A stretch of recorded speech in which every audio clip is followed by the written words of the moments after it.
Bienvenidos a esta nueva exploración. Hoy seguimos revisando los 20 comandos del Caballero Águila, del Manual Médico del Cielo. Nos vamos a enfocar ahora en los comandos 7 al 12. Y aquí parece que hay un cambio interesante, ¿no?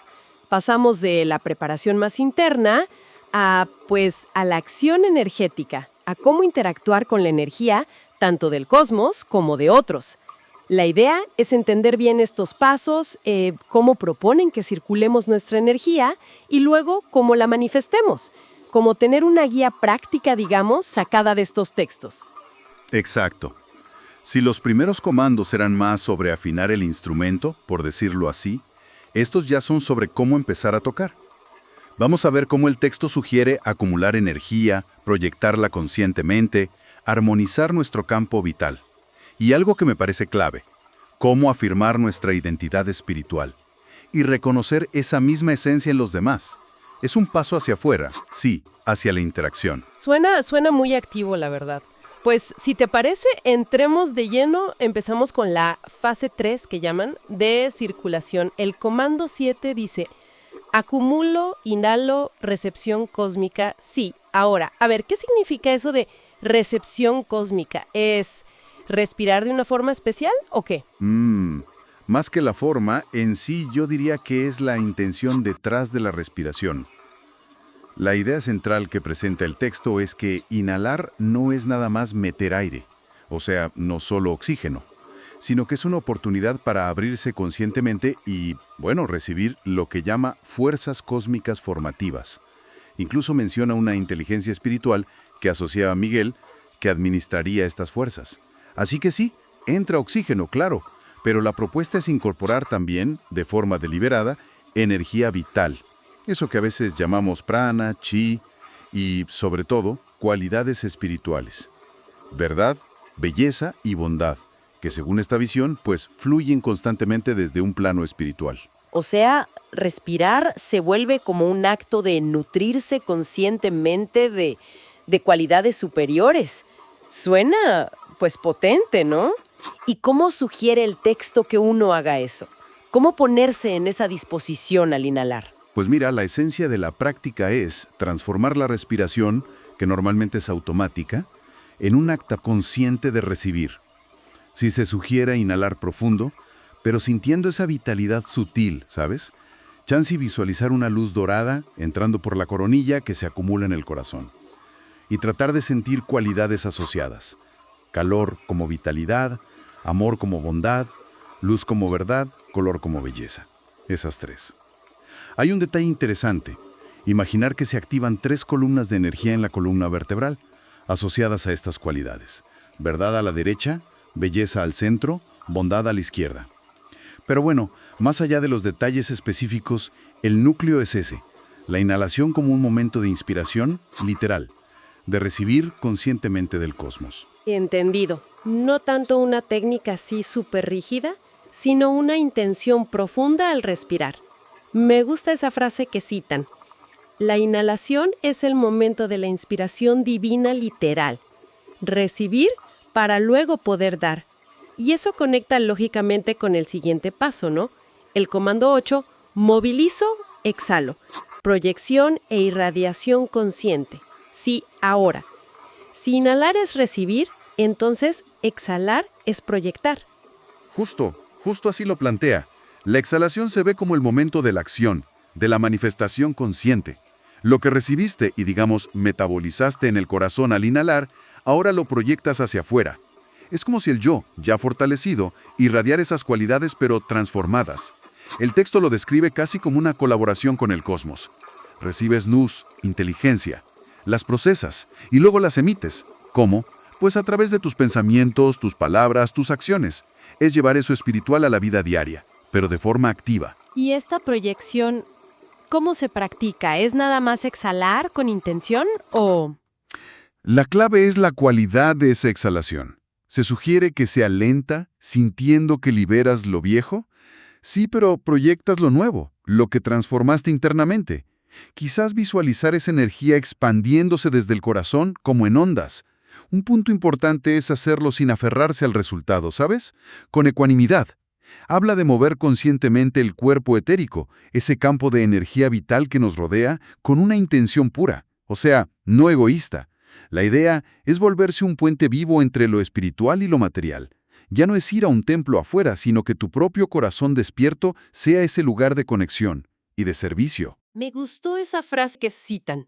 La exhalación es el momento del servicio activo. Conecta algo tan básico como respirar con una intención de aportar algo al mundo.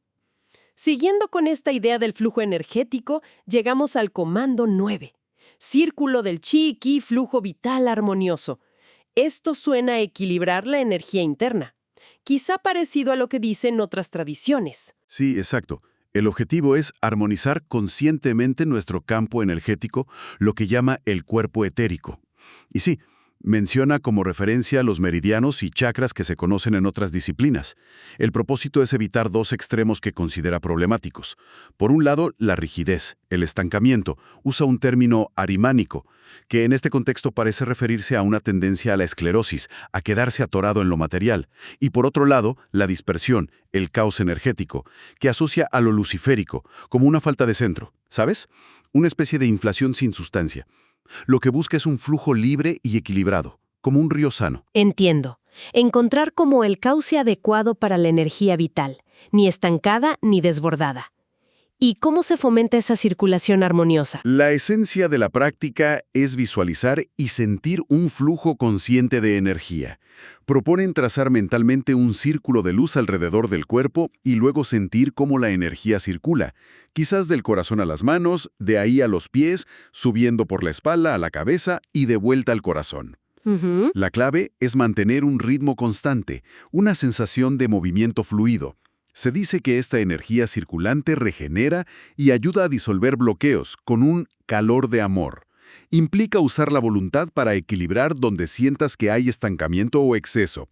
Y fíjate, relacionado con esto mencionan algo que llaman estiramiento cósmico. Ah, sí, el estiramiento cósmico, expansión ética. ¿Y eso cómo se conecta con la circulación? Está muy ligado, sí.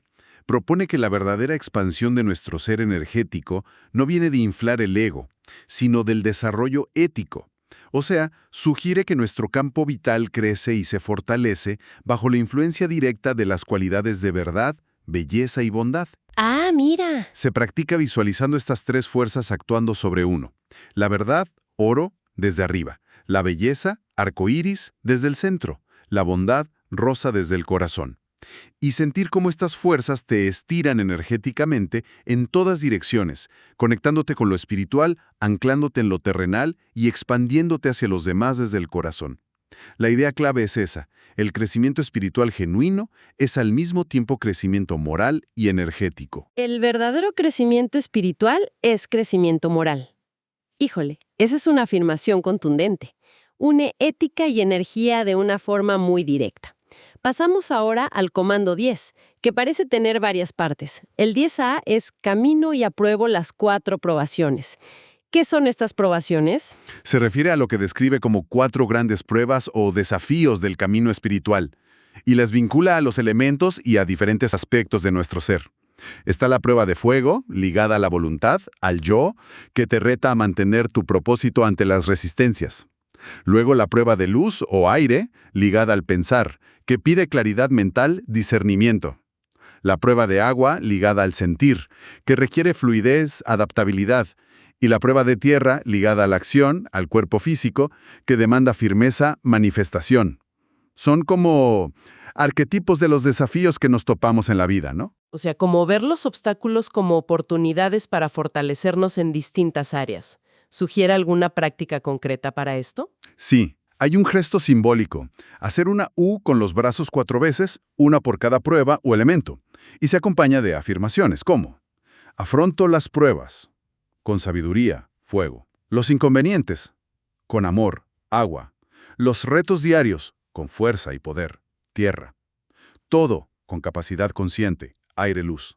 Es una forma de declarar internamente la disposición a aprender de estas experiencias. Entendido. Luego viene el 10B. Recibo la iluminación impulso micaélico. ¿Qué es exactamente ese impulso micaélico? Suena particular. Se describe como la activación de una luz viva en el propio pensamiento. Lo asocian a Miguel, a quien ven como un guía espiritual para la conciencia actual. El objetivo es desarrollar lo que llaman revelación diurna. Esto es, poder percibir realidades espirituales con la misma claridad y certeza con que vemos el mundo físico. Pero ojo, no se trata de visiones raras o trances, sino de una claridad de pensamiento tal, cultivada con disciplina, que te permite entender las fuerzas sutiles detrás de lo material. Es como si la inteligencia cósmica pudiera, iluminar nuestro pensar directamente. Percibir lo espiritual con claridad despierta. Uf, suena como un nivel avanzado de conciencia. ¿Y cómo sugiere prepararse para eso? El gesto es elevar las manos sobre la cabeza como formando un cuenco para recibir. Y la práctica interna es cultivar la capacidad de observar lo intangible, de leer lo invisible, es decir, de afinar la percepción para captar lo que está detrás de las apariencias. Incluye también una invocación específica que busca conectar con fuentes superiores de inspiración. El foco está en desarrollar un pensar claro, luminoso. Y llegamos al 10C. Recibo los 12 sentidos, antropología completa. 12 sentidos, eso sí que rompe el esquema de los 5 que conocemos todos. ¿De dónde sale esta idea? Sí, la verdad que sí. Es una visión muy particular de Rudolf Steiner. Su filosofía, la antroposofía, parece influir bastante en este material. Propone que nuestra capacidad de percibir es mucho más amplia. No solo los 5 clásicos, sino 12, y los agrupa en 3 categorías. A ver. Primero, los sentidos corporales. Son los que nos informan sobre nosotros mismos. El tacto, que nos da los límites, el sentido vital, que es como un termómetro interno de nuestro bienestar o malestar, conectado a nuestra energía, el sentido del movimiento propio, para saber dónde están nuestras partes sin verlas, y el del equilibrio. También incluye uno para el calor.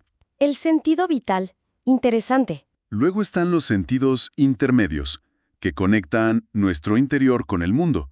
Olfato, gusto, vista y oído.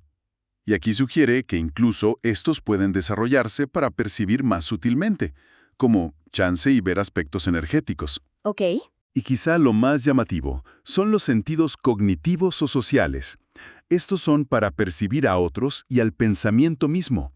Imagínate tener un sentido del yo ajeno para captar la individualidad única del otro, no solo interpretar su conducta, o un sentido del pensamiento ajeno para entender la idea detrás de las palabras, o el sentido del yo propio, la autoconciencia misma. Amplía radicalmente la idea de qué significa sentir o percibir.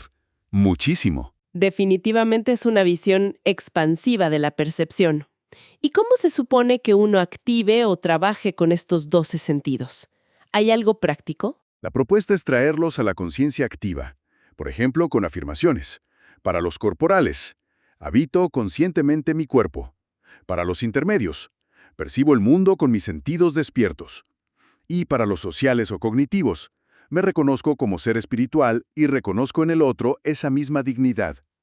La idea central es que no son receptores pasivos, sino herramientas de conocimiento que podemos cultivar conscientemente. Son activos. Una perspectiva fascinante sobre nuestro potencial perceptivo, la verdad. Con esto dejamos la fase 3 y entramos a la fase 4. Manifestación. El comando 11 es afirmación personal, yo soy, reconocimiento del yo superior. Este suena fundamental. Y lo es. Es el corazón de la manifestación según este enfoque. Se trata de afirmar conscientemente el propio yo. Pero, ojo, no el ego cotidiano, sino lo que llama el yo superior o espiritual. Lo conciben como un núcleo interno de verdad, belleza y bondad. Es reconocer nuestra identidad espiritual más profunda, esa chispa divina que según esta visión todos portamos. Conecta esa sensación íntima de ser yo con una fuente divina. Es un acto de reconocer algo que ya está ahí en esencia. No como algo a alcanzar, sino algo a reconocer. ¡Qué interesante! ¿Y cómo se practica ese reconocimiento del yo soy esencial? Sugieren poner las manos en el corazón, visto como el asiento físico de este yo superior. Luego, intentar sentir o visualizar un núcleo de luz ahí dentro, quizás con los colores asociados a esas cualidades. Oro para la verdad, arcoíris para la belleza, rosa para la bondad. Y entonces declarar internamente, pero con convicción: Yo soy un núcleo de verdad, plus belleza, plus bondad. Sí, ahora. El texto recalca mucho que no es egocentrismo, sino reconocer la manifestación divina en la propia individualidad.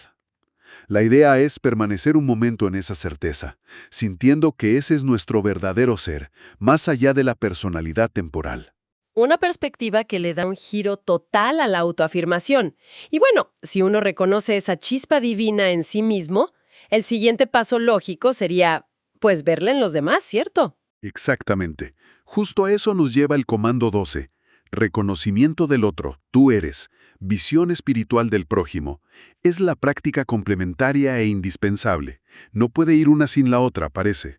Se trata entonces de aplicar esa misma mirada, esa misma lente al otro. Justo eso, es ejercitar activamente la capacidad de ver ese mismo núcleo de verdad, belleza y bondad en las otras personas.